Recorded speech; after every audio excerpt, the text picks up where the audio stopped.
Southern Luzon at Central Luzon lamang ang magiging maulan. Pero Metro Manila, ganoon din ba ang panahon natin? Opo, kasama po siya yun. Sorry, hindi ko po nabanggit kasi Yes. sa gitna po yun eh. Sa Central Luzon, Metro Manila, at Southern Luzon. Yun, kasama ang Metro Manila. Sa ganito, kasuhit pa rin ha. Oo. May presensya pa rin ang Ang lawak ko nito, ang tagal ha. Bakit ganoon? Well, una po sa lahat, no, we need also to remember po na nasa pa rin tayo tag-ulan, nasa at may mga pagkakataon po, kahit walang pagkasunod ng Philippine responsibility, na lumalakas po talaga yung kabagat. So, ito po yung nagkukos. Actually, ang peak po ng kabagat natin around September, papunta natin po tayo sa September po. So, August, September, yan po yung peak na kabagat. Nakita po siya pagdating ng buwan ng October. Dahil paparating na yung amihan. Yes, ito. Ang October po, mga leaders, of course, ito po po tayo nagkakaroon po ng kabagat. Pero sa pag-progress natin, ito yung hangin magmumula naman natin kailangan. Tapos, election yun. Okay.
nadali na sasakyan dito sa may bahagi ng Lanusa hanggang Ortigas C5 intersection, katamtaman hanggang sa may pagpapagal din po dito sa may area po ng Calle Industria, at katamtamang usan tayo dito sa may Eastwood.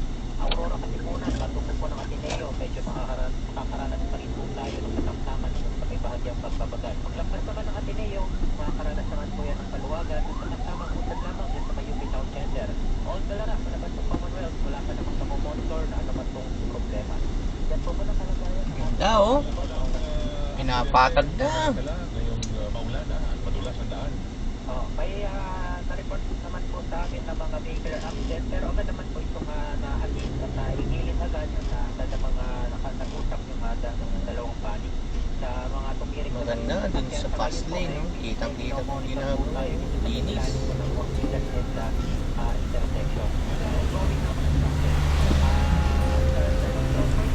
Ay, Ricky, ang daming gumagawa.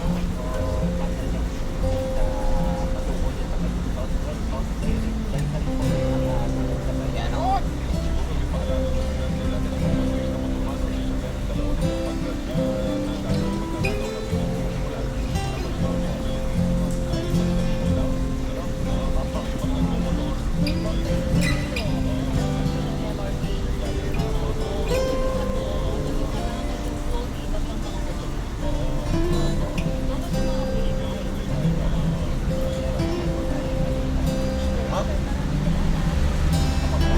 Ginagawa oh, bakal ang lalaki. Sa tulay na yata yan eh.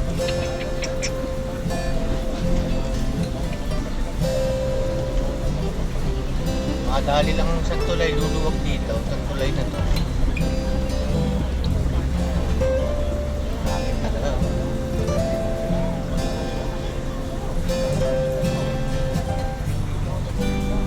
Lazada.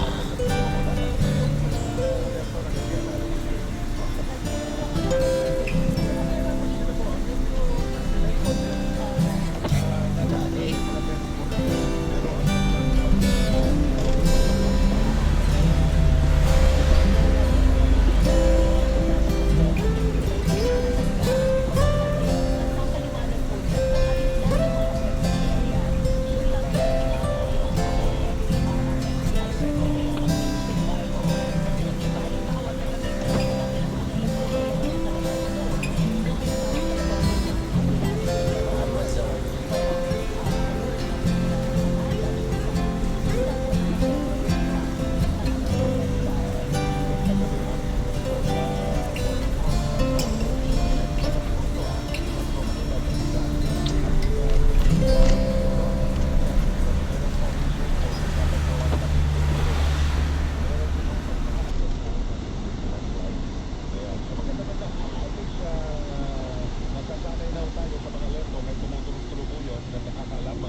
Kahit naulan, nagtatrabaho sila.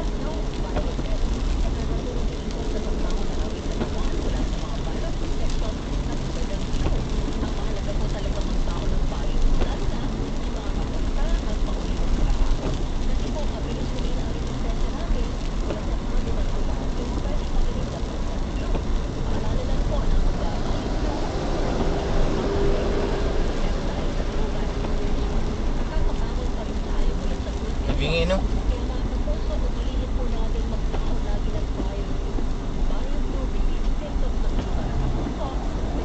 Espalto to, linis.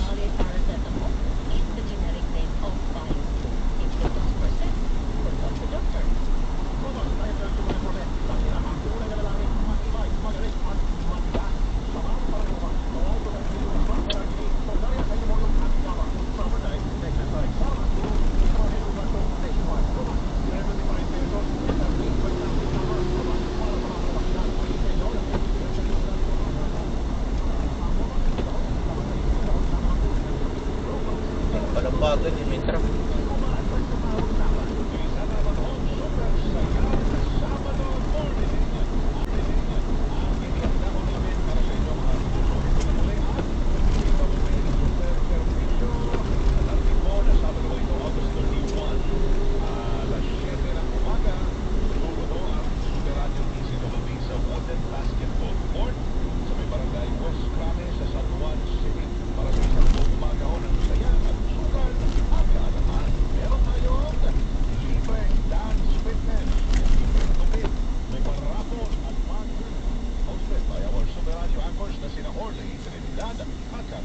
Ano nila yun eh?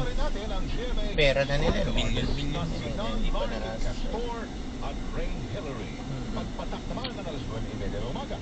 Mautak sila. Negosyo Seminar para malaman kung paano ba makakatulong.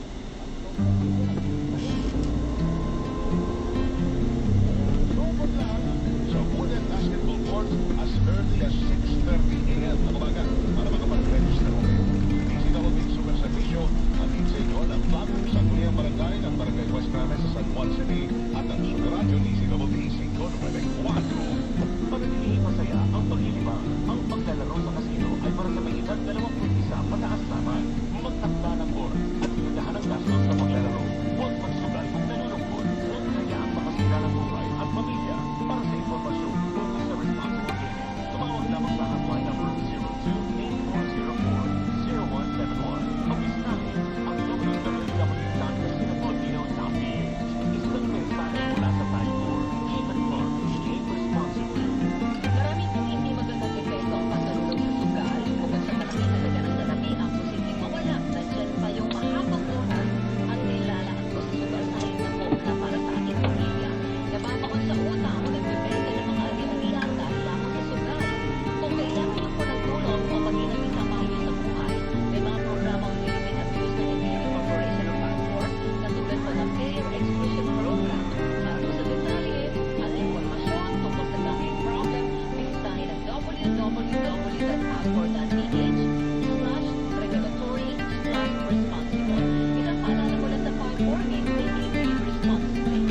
Panatiling masaya ang paglilibang. Ang paglalaro sa kasino ay para sa may edad 21 pataas lamang. Magtakda ng oras at pinagahan ang gastos sa paglalaro. Huwag magsugal kung nalulungkot. Huwag hayaang makasira ng buhay at pamilya. Para sa impormasyon tungkol sa responsible gaming, tumawag lamang sa hotline number 02-8404-0171. Pag-istahin ang